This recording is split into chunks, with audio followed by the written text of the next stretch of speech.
جب آدمی شرک میں مبتلا ہو جاتا ہے نا تو عجیب و غریب کشمکش میں مبتلا ہو جاتا ہے۔ ایمان والا بندہ تو ہر حال میں، توحید والا بندہ ہر حال میں اللہ سے جڑا رہتا ہے۔ علامہ اقبال نے کہا بہار ہو کہ خزاں لا الہ الا اللہ، بہار یعنی اچھی حالت، خزاں پت جھڑ کا موسم یعنی بری حالت، خوشحالی یہ بہار ہے، بدحالی یہ خزاں ہے، مال و دولت بہار ہے، فقر و فاقہ تنگ دستی یہ خزاں ہے، صحت و تندرستی بہار ہے، بیماری خزاں ہے۔ اس طرح آپ ایک ایک چیز کو لیتے جائیے۔ بہار ہو کہ خزاں لا الہ الا اللہ، بندہ مومن موحد بندہ دونوں حالتوں میں اللہ سے جڑا رہتا ہے۔ لیکن مشرک کی عجیب و غریب کیفیت ہوتی ہے۔ اللہ فرماتے ہیں جب لوگوں کو یعنی شرک کرنے والوں کو تکلیف پہنچتی ہے تو وہ اپنے رب کی طرف پورے طور پر متوجہ ہو کر پکارتے ہیں، تکلیف میں مصیبت میں بڑے فرما بردار بن جاتے ہیں، یہاں تک کہ وہ جب بھور میں پھنستے ہیں اور یہ سمجھتے ہیں کہ یہاں ہمارے خود ساختہ معبود کسی کام نہیں آ سکتے ہیں، یہاں تو بس ایک اللہ ہی کام آ سکتا ہے۔ اکرمہ بن ابو جہل کا میں نے واقعہ اس سے یہ حال تھا، آج تو ہم نام نہاد ایمان والوں کا بھی یہی حال ہے۔ مصیبت آتی ہے تو دیکھیے نوافل فرائض تو فرائض، نوافل چاشت، اشراق، اوابین، تہجد، پھر ہر نماز کے بعد آیت الکرسی، قل اعوذ برب الفلق، قل اعوذ برب الناس، تسبیحات الگ سب ہوتا ہے، لیکن جیسے ہی وہ مصیبت دور ہوتی ہے پھر دیکھیے سب چیزیں غائب ہو جاتی ہیں۔ ایمان والا بندہ حقیقی مومن ایسا نہیں ہوتا ہے۔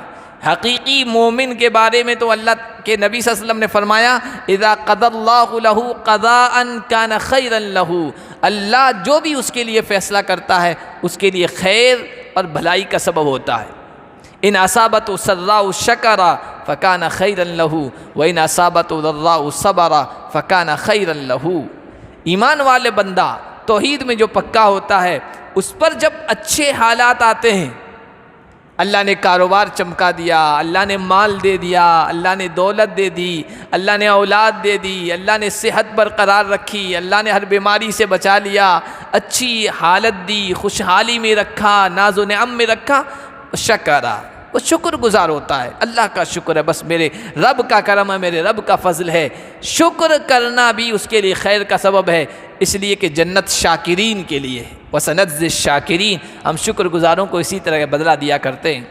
اور اگر فیصلہ اللہ کی طرف سے دوسرا ہوتا ہے، اپنے مزاج و طبیعت کے ناموافق ہوتا ہے، بیماری میں مبتلا ہو گیا، کاروبار ٹھپ ہو گیا، اولاد کی طرف سے نقصان پہنچنے لگ گیا، اس طرح کی کوئی حالت آ گئی تو وہ صبر کا دامن تھامے رکھتا ہے، برداشت کرتا ہے، تحمل سے کام لیتا ہے، اور اللہ کی ذات سے مایوس نہیں ہوتا ہے، اور اللہ کی ذات پر توکل کرتے ہوئے زندگی گزارتا ہے کہ جس اللہ نے یہ حالت پیدا کی ہے وہ اللہ جب چاہے گا فضا بدل دے گا۔ کیا اپنا چہرہ بالکل یکسو ہو کر، سب سے الگ تھلگ ہو کر اللہ کی طرف متوجہ رکھو، یہی توحید ہے اور یہی وہ فطرت ہے، نیچر ہے جس پر اللہ نے ہر انسان کو پیدا فرمایا ہے، اس میں کوئی تبدیلی نہیں، یہی سیدھا دین ہے، مضبوط دین ہے، لیکن اکثر لوگ نہیں جانتے۔ آج کی آیت میں چونکہ اسی سے متعلق ہے، اسی سے جڑی ہوئی ہے، اللہ نے فرمایا منیبین الیہ، اپنا چہرہ دین کے لیے اللہ کی طرف کر لو، اسی کی طرف رجوع کرتے ہوئے۔ منیب انابت پوری توجہ کو کہتے ہیں، اخلاص کو کہتے ہیں، اس لیے کہ اخلاص میں بندہ اپنی ساری توجہ اللہ کی طرف رکھتا ہے، اور یہ کامیابی کی بنیاد ہے۔ حضرت عمر فاروق رضی اللہ تعالیٰ عنہ جا رہے تھے، حضرت معاذ بن جبل سامنے آ گئے، تو حضرت معاذ بن جبل سے انہوں نے پوچھا ما قوام هذه الامہ، اس امت، اس ملت کی مضبوطی کی کیا بنیاد ہے، کیا چیز ہے، کیا ضرورت ہے، ملت اور امت مضبوط کن چیزوں پر رہ سکتی ہے؟ تو حضرت معاذ بن جبل نے کہا ثلاث، تین چیزیں، وہن منجیات، اور وہ نجات دینے والی بھی ہے، کامیابی دلانے والی بھی ہے۔ ان میں سب سے پہلی چیز فرمایا وہ ہے اخلاص، بندہ مخلص رہے، جس کا بار بار قرآن نے حکم دیا مخلصین لہ الدین، اللہ کے لیے دین کو خالص کرو، اطاعت و فرما برداری کو خالص کرو۔ دوسری چیز جو نجات دینے والی ہے اور ملت کی کامیابی کی بنیاد ہے، فرمایا نماز، وہ بندے کا تعلق اللہ سے مضبوط بناتی ہے۔ تیسری چیز جو حضرت معاذ بن جبل رضی اللہ تعالیٰ عنہ نے ارشاد فرمائی وہ اللہ اس کے رسول کی اطاعت ہے۔ جو اللہ اس کے رسول کی اطاعت میں آ گیا وہ محفوظ ہو جاتا ہے، پھر وہ کفر سے، شرک سے، الحاد سے، بے دینی سے، نفاق سے، ہر قسم کی معصیت سے وہ محفوظ ہو جاتا ہے، اور ان تینوں چیزوں کی بنیاد پر کوئی بھی فرد اور کوئی بھی ملت مضبوط ہوتے۔ واتقوہ، اور اللہ سے ڈرو، وَأَقِيمُوا الصَّلَاةَ، اور نماز قائم کرو۔ نماز دین کا بنیادی ستون ہے، جس پر دین کھڑا ہے، جس پر شریعت کھڑی ہے اور یہ پورا اسلام کھڑا ہے۔ الصلاۃ عماد الدین، نماز دین کا پلر ہے، دین کا ستون ہے، جس پر دین کی عمارت کھڑی ہے۔ جو نماز توجہ اور اہتمام کے ساتھ پڑھتا ہے وہ دین کی دوسری باتوں کا بھی خیال رکھتا ہے، اور جو نماز کو کوئی اہمیت نہیں دیتا وہ دین کی بہت ساری، شریعت کی بہت ساری دوسری ہدایات اور تعلیمات کو بھی نظر انداز ضرور کرتا ہے۔ شریعت پر عمل کرنے اور نماز پڑھنے کا خاص تعلق ہے، اس لیے فرمایا نماز قائم کرو۔ جو نماز نہیں پڑھتا تو وہ ایسا ہے جیسے ہندو و مشرک جیسا۔ یہ الفاظ میں نے اپنے انداز میں کہے، لیکن حدیث میں اسی طرح کا آیا من ترک الصلاۃ متعمدا فقد کفر، جو جان بوجھ کر بالارادہ نماز چھوڑ دے تو وہ کافروں جیسا ہو گیا، ہندو جیسا ہو گیا، مشرک جیسا ہو گیا، وہ دین کا انکار کرنے والے بن گیا۔ کافر اسی کو تو کہتے ہیں، شریعت کو جو نہ مانے اور دین کا انکار کرے، فقد کفر، وہ کافر ہو گیا ہے۔ نماز چھوڑنے کے اور کفر اور شرک کے ڈانڈے ملے ہوئے، بین الایمان والکفر ترک الصلاۃ، یہ حضور کے الفاظ ہیں، میں نے اس کو دوسرے انداز سے بیان کیا کہ ایمان اور کفر کے درمیان نماز چھوڑنا ہے، فرق بیچ میں۔ یہ ایسا ہی ہے جیسے ڈیوائیڈر ہوتا ہے، ڈیوائیڈر کا تعلق اس سڑک سے بھی ہوتا ہے، اس سڑک سے بھی ہوتا ہے، دونوں طرف کے راستوں سے ہوتا ہے۔ تو جو نماز چھوڑ دیتا ہے نا وہ ڈیوائیڈر پر پہنچ گیا ہے، اب ایک قدم ادھر تو وہ اطاعت فرما برداری اور ایمان میں، اور ایک قدم ادھر گیا تو کفر اور شرک میں چلا جائے گا۔ اس لیے دین میں، شریعت میں نماز کی بہت اہمیت ہے۔ حضرت عمر بن خطاب رضی اللہ تعالیٰ عنہ نے اپنے دور خلافت میں حکم نامہ جاری کیا تھا، اس میں خاص طور پر یہ کہا تھا کہ ان اہم امورکم عندی الصلاۃ، اپنے کارندوں، اپنے ملازموں، اپنے عمالوں سے کہا تمہارے جتنے بھی کام ہیں ان کاموں میں میرے نزدیک زیادہ اہمیت، زیادہ امپورٹنٹ وہ ہے نماز۔ جو نماز کا خیال رکھے گا باقی تمام چیزوں کا خیال رکھے گا، ومن ضیعھا، اور جو نماز کو ضائع کر دے گا وہ دوسری چیزوں کو بھی ضائع کر دے گا۔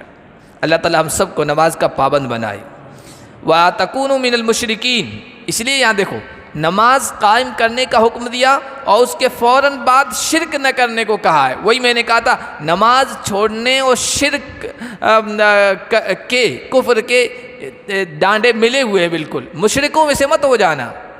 معلوم ہوا کہ نماز جو چھوڑ دے گا وہ اس کی طرف چلا جائے گا، ان مشرکوں میں سے من الذین فرقوا دینہم وکانوا شیعا، جنہوں نے اپنے دین کے حصے بکھرے کر دیے، ٹکڑے ٹکڑے کر دیے، فرقے بنا لیے اور وہ مختلف گروپ بن گئے۔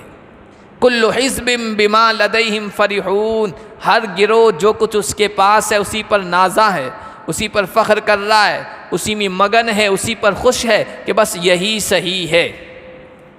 حالانکہ دین سب کو ایک ہی دیا گیا تھا، وہ دین اسلام ہے، وہ دین قیم ہے، وہ دین ہے جو آدم کو دیا گیا اور جس کی تکمیل محمد الرسول اللہ صلی اللہ علیہ وسلم پر کی گئی۔ محمد الرسول اللہ پر اس کو مکمل کر دیا گیا۔ وہ توحید والا دین ہے، بنیادی طور پر تمام انبیاء اس میں شریک ہیں، کامن چیز ہے۔ ایسا نہیں تھا کہ پہلے لوگ شرک میں مبتلا تھے، پہلے لوگ شرک میں، بت پرستی میں، اصنام پرستی میں مبتلا تھے، اور پھر نبی آئے، سمجھانے والے آئے اور پھر لوگ توحید کی طرف آئے۔ نہیں، تمام لوگ اور لوگوں کی بنیاد آدم ہیں تو وہ توحید پر آئے تھے۔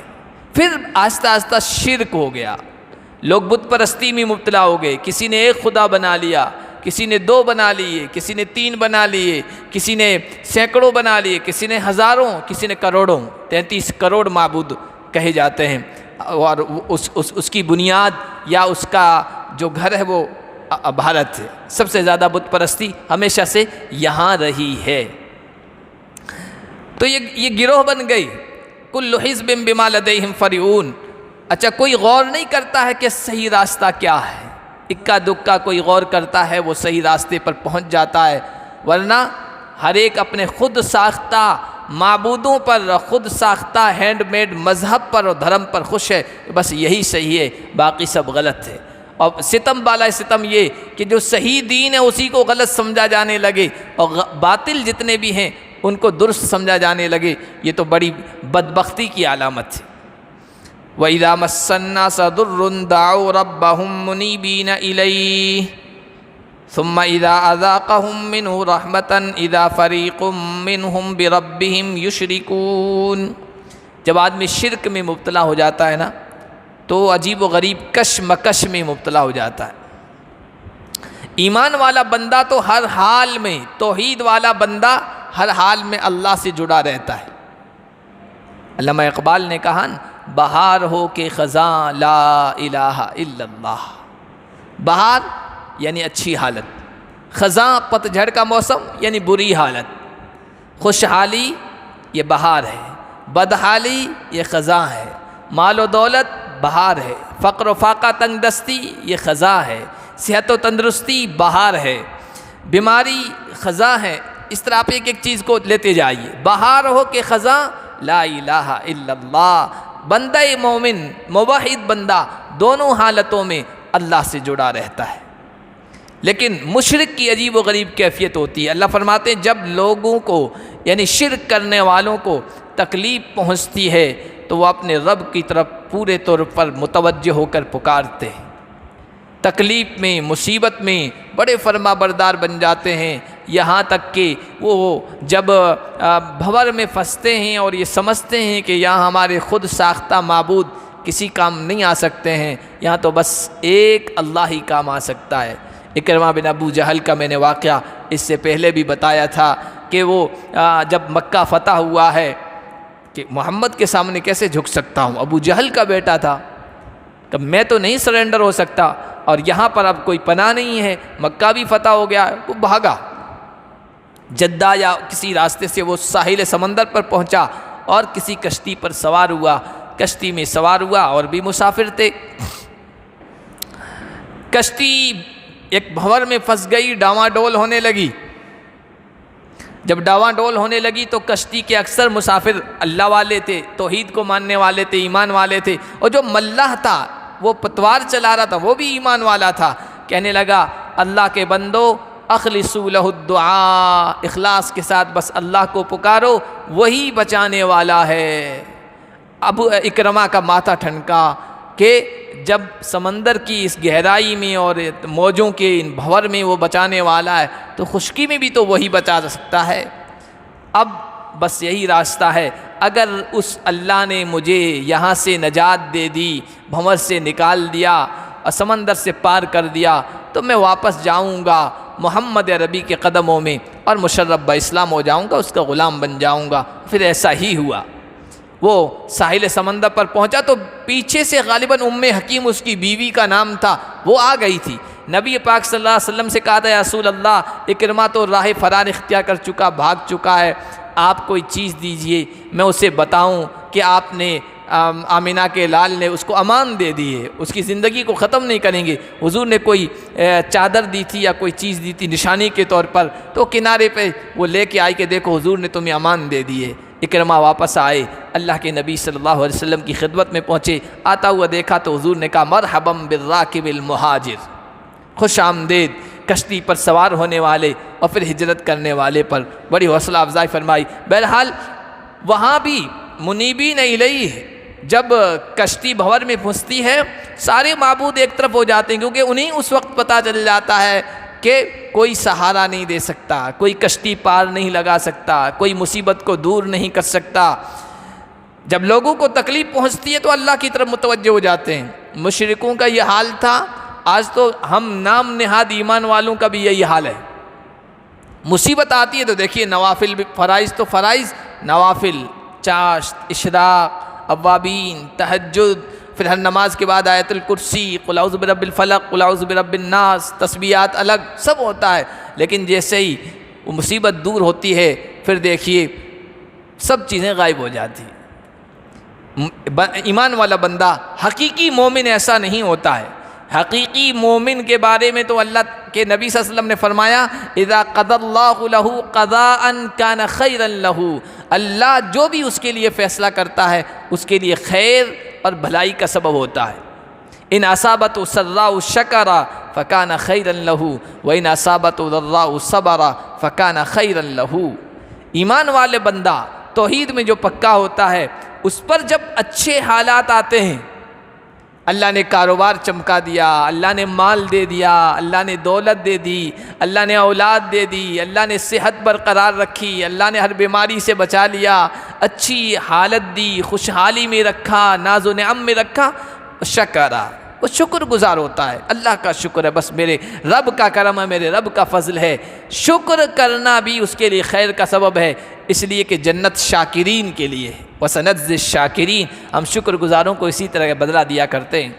اور اگر حالت فیصلہ اللہ کی طرف سے دوسرا ہوتا ہے، اپنے مزاج و طبیعت کے موافق ناموافق ہوتا ہے، بیماری میں مبتلا ہو گیا، کاروبار ٹھپ ہو گیا، اولاد کی طرف سے نقصان پہنچنے لگ گیا، اس طرح کی کوئی حالت آ گئی تو وہ صبر کا دامن تھامے رکھتا ہے، برداشت کرتا ہے، تحمل سے کام لیتا ہے، اور اللہ کی ذات سے مایوس نہیں ہوتا ہے، اور اللہ کی ذات پر توکل کرتے ہوئے زندگی گزارتا ہے کہ جس اللہ نے یہ حالت پیدا کی ہے وہ اللہ جب چاہے گا فضا بدل دے گا۔ وہ مایوس کبھی نہیں ہوتا ہے، آس اور امید کو نہیں توڑتا ہے۔ لیکن عام بندوں کا یہ حال ہے کہ اذا اذاقہم منہ رحمہ اذا فریق منہم بربہم یشرکون، تکلیف کے وقت تو اللہ کی طرف متوجہ ہو جاتے ہیں جب اللہ اپنی طرف سے ان کو رحمت پہنچاتا ہے، رحمت صحت، رحمت مال، رحمت اولاد، رحمت خوشحالی، رحمت کاروبار کا چمکنا، رحمت اچھے دوستوں کا مل جانا، یہ سب رحمت کی شکلیں ہیں۔ تو ان میں سے ایک فریق، ایک گروہ اپنے رب کے ساتھ شرک کرنے لگ جاتا ہے۔ اولاد نہیں مل رہی تھی، اولاد مل گئی تو وہ کہتا فلاں کی وجہ سے، فلاں نے تعویذ کر دیا اس وجہ سے مل گئی، فلاں دربار میں پہنچ گیا تھا اس وجہ سے یہ اولاد مل گئی، فلاں جگہ میں حاضر ہو گیا تھا اور اس کی وجہ سے میرا کاروبار چمکا۔ یہ شرک کی چیزیں کرنے لگتا ہے۔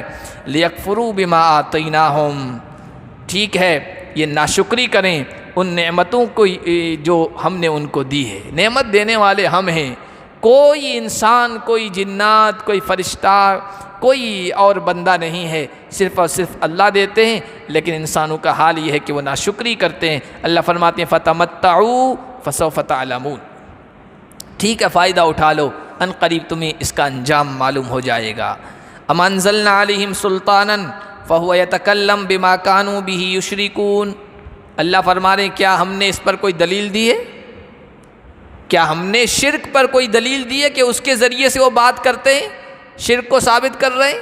کیا ہم نے کہا ہے کہ ہم نے فلاں بندے کو روزی کی چابی دی ہے، فلاں بندے کو زندگی کی چابی دی ہے، فلاں بندے کے حوالے اولاد کو دینا دیا ہے، فلاں بندے کے حوالے مشکل کو دور کرنا حوالے کر دیا کہ وہ مشکلات کو ٹالتا ہے، مصیبت میں پھنسے ہوئے کو بچاتا ہے؟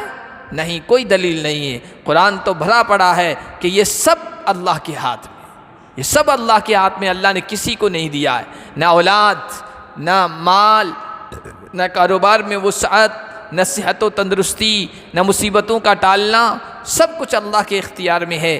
وَإِذَا أَذَقْنَا النَّاسَ رَحْمَةً فَرِحُوا بِهَا، جب لوگوں کو رحمت پہنچتی ہے بڑے خوش ہوتے ہیں۔ وَإِن تُصِبْهُمْ سَيِّئَةٌ بِمَا قَدَّمَتْ أَيْدِيهِمْ إِذَا هُمْ يَقْنَطُونَ، اور اگر انہیں کوئی تکلیف پہنچتی ہے، برائی پہنچتی ہے، اور برائی بھی پہنچتی ہے اپنے اعمال کی وجہ سے، بما قدمت ایدیہم، ان اعمال کی وجہ سے جو ان کے ہاتھوں نے آگے بھیجا ہے، اپنے کرتوتوں کی وجہ سے، تو وہ مایوس ہونے لگ جاتے ہیں، امید توڑ بیٹھتے ہیں، آس کھو بیٹھتے ہیں۔ مومن بندے کی حالت نہیں ہوتی ہے۔ مومن بندہ جب اچھی حالت ہوتی ہے شکر گزار ہوتا ہے، جب بری حالت آتی ہے وہ صبر کرتا ہے، اور اللہ تعالیٰ صابرین کو بھی بدلہ دیتے ہیں اور شاکرین کو بھی بدلہ دیتے ہیں۔ اولم یروا ان اللہ یبسط الرزق لمن یشاء ویقدر، ذرا سی بھی پریشان کن حالت ہوتی ہے تو امید کیوں چھوڑ بیٹھتے ہیں؟ ذرا رزق میں تنگی آنے لگی، مال میں تنگی آنے لگی، لوگ مایوس کیوں ہو جاتے ہیں؟ اللہ فرماتے ہیں سب کچھ تو اللہ کے ہاتھ میں ہے، اللہ کی ذات سے امید رکھنا چاہیے۔ اللہ کا جب فیصلہ ہوگا بس اس کی ایک نظر کرم ہو جائے گی اور منٹوں میں حالت تبدیل ہو جائے گی، منٹوں میں خزاں سے جو ہے حالت بدلے گی اور باہر آئے گی۔ کیا نہیں دیکھتے ہیں کہ اللہ ہی ہے جو رزق کو کھول دیتا ہے جس کے لیے چاہتا ہے، اور جس کے لیے تنگ کر دیتا ہے، جس کے لیے چاہتا ہے رزق کے دروازے کھول دیتا ہے، اور جس کے لیے چاہتا ہے تنگ کر دیتا ہے۔ روزی کا معاملہ اللہ کے ہاتھ میں، روزی کا معاملہ کارخانے کی وجہ سے نہیں ہے، دکان کی وجہ سے نہیں ہے، ہوشیاری کی وجہ سے نہیں ہے، ٹیکنک کی وجہ سے نہیں ہے، عقل مندی کی وجہ سے نہیں ہے، بدن کی مضبوطی کی وجہ سے نہیں ہے، اور پھرتی کی وجہ سے نہیں ہے۔ یہ جتنی بھی چیزیں ہیں نا، وہ بڑا ہوشیار بندہ ہے اس وجہ سے مالدار ہو گیا، بولنے کا اس میں بڑا ملکہ ہے، جو گراہک ہوتا ہے اس کو کسی نہ کسی طرح منوا لیتا ہے، اس وجہ سے اس کا کاروبار چمک گیا۔ نہیں، رزق کا ذمہ، اس کا سرا اللہ نے اپنے ہاتھ میں لیا ہوا ہے۔ وہ جس طرح چاہتا ہے کشادہ کر دیتا ہے، اور جب چاہتا ہے، جس کے لیے چاہتا ہے، تنگ کر دیتا ہے۔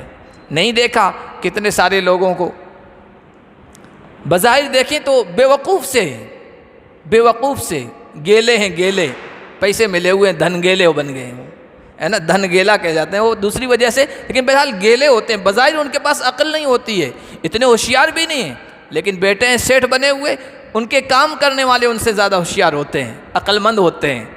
عقل کی وجہ سے روزی نہیں ملتی ہے، طاقت کی وجہ سے روزی نہیں ملتی ہے، یہ بس اللہ کی حکمت ہے، اس کی مصلحت ہے۔ 5 بھائی ایک ہی کاروبار شروع کرتے ہیں، باپ سے وراثت میں ملا، اور وہ شروع کرتے ہیں، 2 کا چل جاتا ہے، 1 کا چل جاتا ہے، 3 کا نہیں چلتا ہے۔ کیوں؟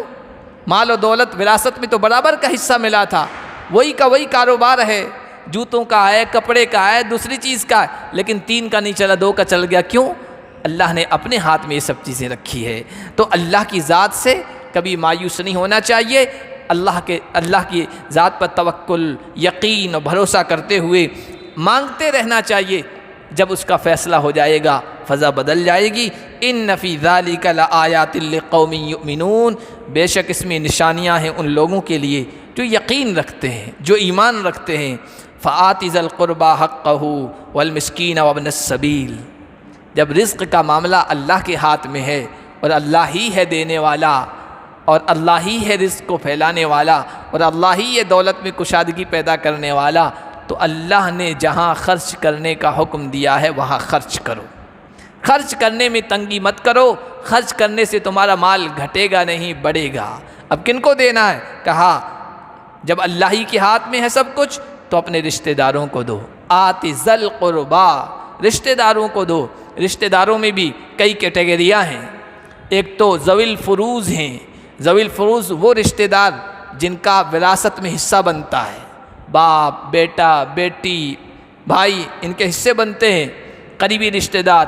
پھر اس کے بعد اسباب، اس کے بعد ذوی الارحام، تھوڑے اور دور کے رشتہ دار، ماموں ہے، بھانجا ہے، بھانجے کی اولاد ہیں، ان کو ذوی الارحام کہتے ہیں۔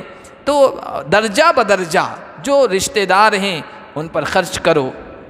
ان پر خرچ کرنے کے سلسلے میں اللہ کے نبی صلی اللہ علیہ وسلم نے فرمایا دوہرا ثواب ملتا ہے، ڈبل ثواب ملتا ہے۔ چونکہ رشتہ داروں پر، قریبی لوگوں پر خرچ کرنا انسان کے لیے مشکل ہوتا ہے، دوسری جگہ وہ دے دیتا ہے لیکن قریبیوں کو محروم کر دیتا ہے، اتنا نہیں دیتا جتنا دوسری جگہ دیتا ہے۔ اس لیے اللہ کے نبی نے ترغیب دی، ڈبل ثواب ملے گا، صدقے کا ملے گا اور رشتہ داری جوڑنے کا، اچھا سلوک کرنے کا۔ والمسکین، اور مسکین کو دو، محتاج ہے، ضرورت مند ہے۔ وابن السبیل، اور مسافروں کو۔ زکوٰۃ میں بھی ان کا حق رکھا گیا ہے۔ مسافر اگرچہ اپنے وطن میں مالدار ہے لیکن سفر کی حالت میں بعض مرتبہ ایسی حالت پیدا ہو جاتی ہے کہ وہ بیچارہ محتاج ہو جاتا ہے، جیب کٹ گئی اس کی، کوئی مال تھا وہ لوٹ لیا گیا، کوئی اور صورتحال آ گئی کہ وہ محتاج ہو گیا ہے۔ وطن میں اگرچہ وہ مالدار ہے، اس کے پاس سب کچھ ہے اللہ کا دیا ہوا، لیکن مسافرت کی حالت میں وہ محتاج بن گیا ہے، تو اب مال جن کو اللہ نے دیا ہے ان کو حق بنتا ہے کہ اس کی مدد کریں۔ ذالک خیر للذین یریدون وجہ اللہ، یہ ان لوگوں کے لیے بہتر ہے جو اللہ کا چہرہ چاہتے ہیں۔ چہرے سے مراد اللہ کی رضا، اس لیے کہ رضامندی و ناراضگی اس کا پتہ